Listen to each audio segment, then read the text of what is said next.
দর্শক, এবারে একটু নোয়াখালীর হাম পরিস্থিতির খবরাখবর জানতে চাই। আমাদের সহকর্মী হাসিব আল আমিন অপেক্ষা করছেন সেখানে। হাসিব, জানাবেন কোন হাসপাতালে আছেন আপনি এবং সেখানে আজকে কতজন রোগী ভর্তি হয়েছে, সেখানকার পরিসংখ্যান কি?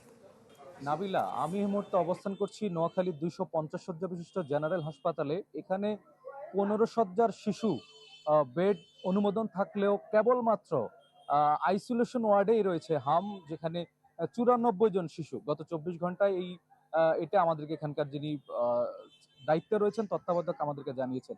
এছাড়াও গত 24 ঘন্টায় ভর্তি হয়েছেন 33 জন শিশু। এখানকার যে অবস্থান আমরা দেখেছি সেটা মূলত আসলে সেখানে তিল ধরার ঠাঁই নাই। সেখানে মানুষ একদম গাদাগাদি করে থাকছেন, যে বিছানা না পেয়ে, শয্যা না পেয়ে মানুষজন বিছানার পাশে অবস্থান করছেন এবং বারান্দায়, সিঁড়িতে, মেঝেতে তারা অবস্থান করছেন এবং সেখানে দেখা যাচ্ছে যে পরিবেশ পরিষ্কারও নেই এবং সেখানের যে ওয়াশরুমগুলো রয়েছে সেগুলো ব্যবহারের অনুপযোগী। তারা বলছেন হাসপাতাল থেকে অল্প কিছু শিশুদেরকে কেবলমাত্র কিছু ওষুধ দেওয়া হচ্ছে, তবে বেশিরভাগই ওষুধ তাদের থেকে বাইরে থেকে কিনতে হচ্ছে। নোয়াখালীতে এখন পর্যন্ত 2 জন শিশু মারা গিয়েছে হামে উপসর্গ নিয়ে। এর ভিতরে একজন মারা গিয়েছিল শিশু আইসিইউ অভাবে।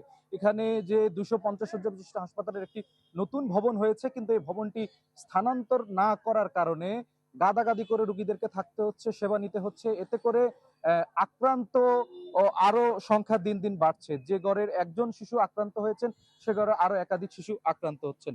মূলত নোয়াখালীর যে সার্বিক পরিস্থিতি তাতে কোনোভাবে হামের প্রকোপ কমছে না।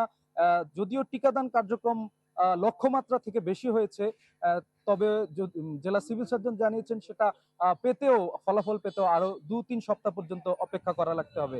এই ছিল আমার কাছে নাবিলা সর্বশেষ। হাসিব আল আমিন, আপনি নোয়াখালী থেকে সেখানকার হাম পরিস্থিতির খবর জানাচ্ছিলেন। ধন্যবাদ আপনাকে।